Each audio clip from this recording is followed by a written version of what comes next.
What do you think the impact of AI is going to be on Ethereum?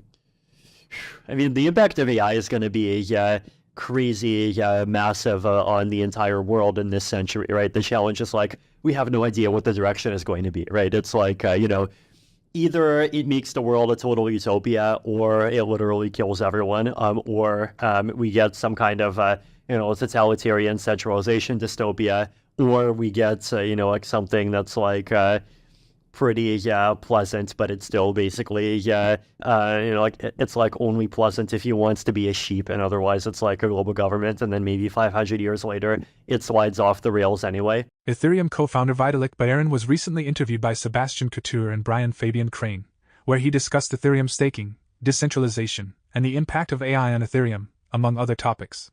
Buterin identified 2 ways to address Ethereum's proposer centralization problem: introducing multiple proposers and quarantining malevolent actors to enhance network decentralization. A more decentralized network is seen as more secure and trustworthy, which can attract more users and investors, thereby boosting demand for Ethereum and potentially increasing its price. Buterin also highlighted innovative transaction processing methods, such as pre-confirmation mechanisms, which can provide users with more certainty and faster transaction times. This improved user experience can make Ethereum more appealing for everyday transactions and decentralized applications, increasing its adoption and demand. Leveraging Layer 2 solutions and shared sequencers can also scale the network more effectively, reducing transaction costs and congestion, thus attracting more users and developers to the platform. Furthermore, the integration of AI in Ethereum can lead to smarter, more efficient decentralized applications and smart contracts.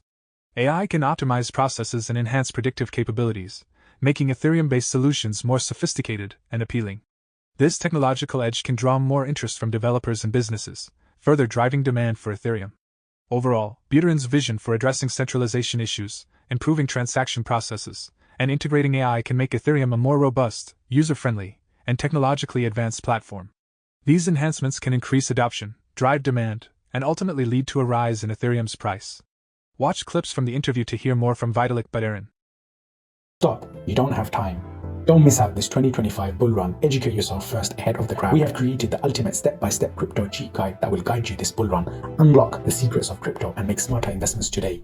Now by clicking on the link below to get your exclusive copy just under $10. Basically, 2 paths out of that, right? So, like, these are, like what I call, like minimization and quarantine, right? Basically, so the first path basically says, like, we actually do a hard pivot relative to, like 2021 era Ethereum thought.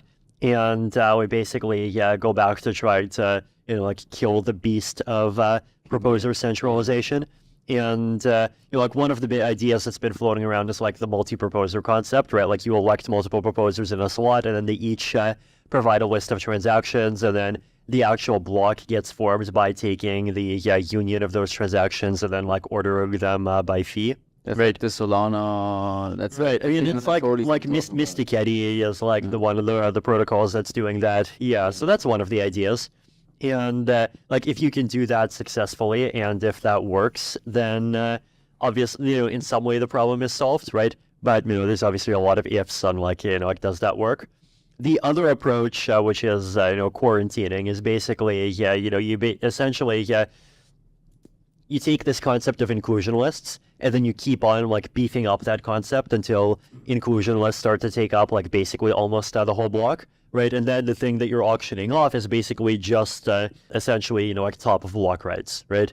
And you auction off top of block rights with a different mechanism, and the idea would be that like even if like whoever you consider the most evil actor in the world like gets to control top of block for every slot, there's like still a limit to how much bad stuff they can do, and they can't actually like censor anyone for more than 1 slot or even for more than 0 slots, right? So that's also like a nice outcome. I mean, it definitely feels a lot less satisfying than just like getting rid of the problem in its entirety, but it's also an option. Do you think PBS was a mistake?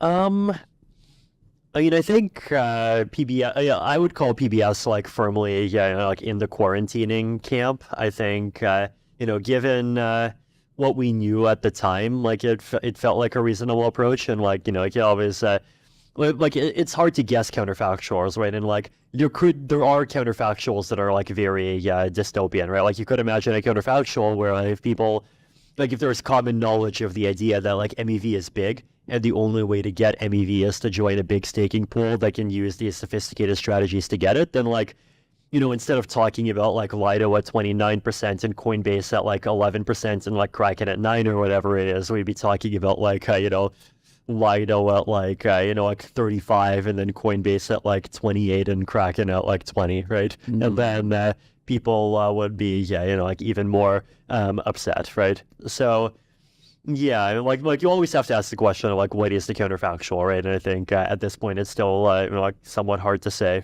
What do you think are the main benefits of pre-confirmation? Or you can explain also what are pre-confirmations and so pre-confirmations are like basically a way to give users assurance that a transaction will be included, or possibly even that a transaction will be included, and like what effect, like what post state a transaction will have before that transaction actually gets confirmed. And so today we have L2s already giving pre-confirmations on their own, right? Like when you use Optimism, like you get a pre-confirmation almost immediately, right? And there's like a bunch of layer 2s that do this. There are ideas around like shared sequencers that give shared pre-confirmations between sets of layer 2s. And then there's Justin Drake's idea of having an L1 wide mechanism that does that like for both L1 and for any L2s that are based rollups. And Justin's idea is basically to do that at like this, like basically at the level of like if you have sophisticated proposers, then those sophisticated proposers would be the ones that give those pre-confirmations. Vitalik Buterin discusses two ways to address Ethereum's proposer centralization problem: quarantining it by selling top-of-block rights at auction or minimizing it through multiple proposers. He also explores the short-term applications of AI in cryptocurrency, such as prediction markets and AI market makers. As AI develops, it will be used in more crypto applications like on-chain governance and decision-making.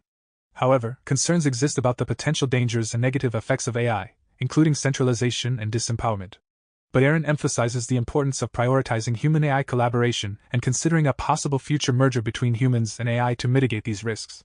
This could enhance human life and lead to advancements in science, longevity, and space travel. The goal is not independent, self-governing AI, but AI technologies that assist humans. While it's impractical to expect humans to remain in control of highly intelligent AI in the long run, we should aim for a cooperative junction of AI and humans involving constant communication and interaction. Real-time communication through brain-computer interfaces may eventually lead to a merging of humans and AI, ensuring people maintain their empowerment. Let's return to the interview and watch more clips to gain insights from Ethereum's co-founder Vitalik Buterin. I mean, the impact of AI is going to be crazy, massive on the entire world in this century, right? The challenge is like, we have no idea what the direction is going to be, right? It's like, you know, either it makes the world a total utopia, or it literally kills everyone, or we get some kind of, you know, totalitarian centralization dystopia. It's like only pleasant if you wants to be a sheep, and otherwise it's like a global government, and then maybe 500 years later, it slides off the rails anyway. And then, you know, like, even if you go into like very near term, I mean, like present day stuff, right? It's like, you know, like people are saying like, you know, like what's going to happen, you know, when is there going to be the first disaster when something about AI like really kills people? It's like, no, like that's like reality, you know, like in, you know, like Ukraine and Gaza and like and other places, you know, like every week, right? And that's that's like like it's heavy stuff now. It's going to become heavier, right? And it's going to become, you know, like super important. And you know, I think within the crypto space, you know, like it's almost like it's easier to answer the near-term stuff because you know, the near-term stuff just kind of feels more pleasant and happy, and we at least kind of know what's going to happen, right? Like with near-term stuff, you know, we've had AIs being market makers for like 5 years already, and like that's like people talk about, oh, when will we see AI crypto intersections, and like that's been an AI crypto intersection that's existed for like over 5 years. You know, AI is participating on prediction markets. You know, we're gonna start to see more and more of that start to happen. Then we're gonna see AIs participating in for other kinds of crypto applications, like starting to go beyond the financial. People are going to try to, like do the whole like AI judges on chain thing. And there's like versions of that can work. There's versions of that are totally horrible. And like people are inevitably going to try to do both, probably including some of the horrible stuff first, and like something's going to break at some point. Do you hope you're going to merge with AI someday and become even smarter? Okay, so like the whole like human AI, like collaborative intersection thing, like to me, that's the best case scenario, right? Like to me, the kind of AI tools that I want to see is like not AI that just goes off on its own, right? And just like becomes a more and more autonomous agent and does crazy stuff. It's like AI that where you have this like constant ongoing interaction where like basically the AI is like actually helps you at like every step of the process, right? And like it continues functioning as a tool. And then like with things like brain-computer interfaces, we can have like more and like something closer to real-time communication. And then like eventually we end up merging with AIs at some point, whatever that means, right? Like that seems like the only path where that is realistic in the long term, right? Because in the long term, eventually something super intelligent is going to come out, and like it is going to win over non-super intelligent things, and like either that thing contains humans or that thing doesn't contain humans, and humans are permanently disempowered, right? And like this idea that 100 to 130 IQ humans can like permanently like remain in control of like these like 50,000 IQ super intelligent like things is like totally unrealistic, right? It's like imagine if like you give a 6-year-old like a legal control over like an adult company. It's like, well, no, like the adults are going to figure out how to make the 6-year-old order like whatever they actually wanted in the first place. In other news, trading will commence on July 23rd for new investment funds that follow the price of Ethereum, the second most popular cryptocurrency. Known as exchange-traded funds, these funds will allow investors to buy and sell Ethereum much like stocks. The Securities and Exchange Commission has approved at least 3 funds, with 8 more anticipated to launch.